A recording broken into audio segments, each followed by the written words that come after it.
puzzling. Shakespeare was an amazing writer, but he also solved problems as a theater artist. And the problem he solves in Romeo and Juliet is, how do you get the blood on the stage?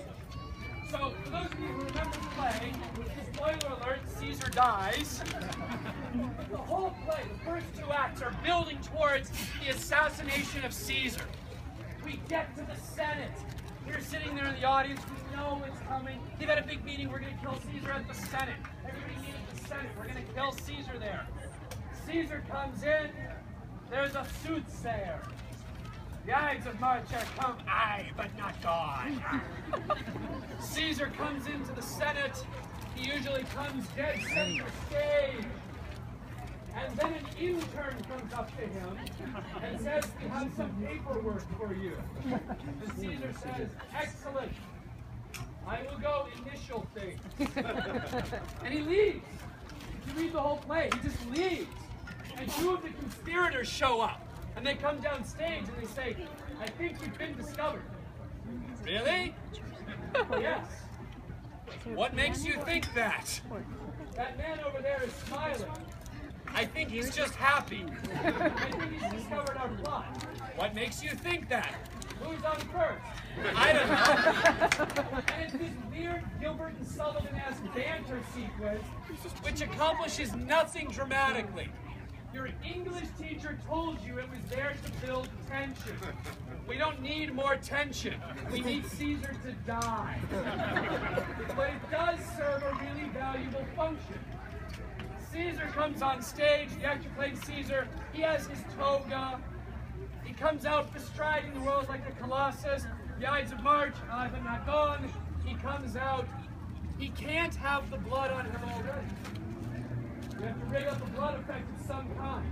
We give Caesar his majestic entrance, then the intern comes up and says, Caesar, do you have any interest in stepping off stage for 45 seconds? Yes. That sounds like a good idea. Do you have anything that can distract the audience for a moment? Yes. And he goes backstage.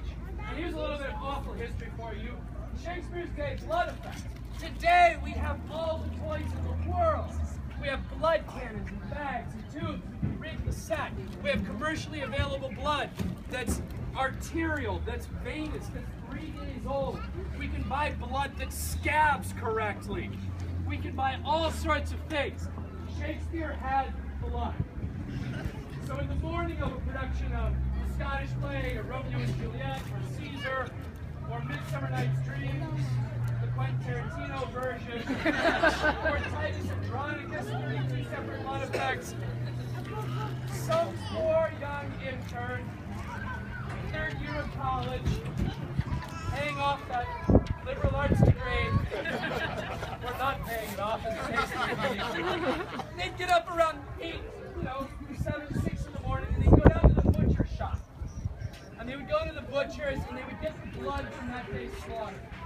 And they'd get the blood in the buckets, say thank you, and it would just be a bucket of blood. And they would walk back to the theater. You're not going to get a good date when you're the guy walking through London with 2 buckets of blood. And they'd go to the theater and they'd set it backstage and wait. The show's not till noon or 2, so the blood sits there for a while, and then they would go get a sheep's intestine, or maybe a goat's bladder or something like that, a cow's stomach, because you've got 4 to choose from, you can't go wrong. And the intern, the young actor, the training up, they would get that bladder or something. It's got a hole that goes in and a hole that goes out. They'd stitch one of them closed. That must have been a fun project. It's a good resume filler, right?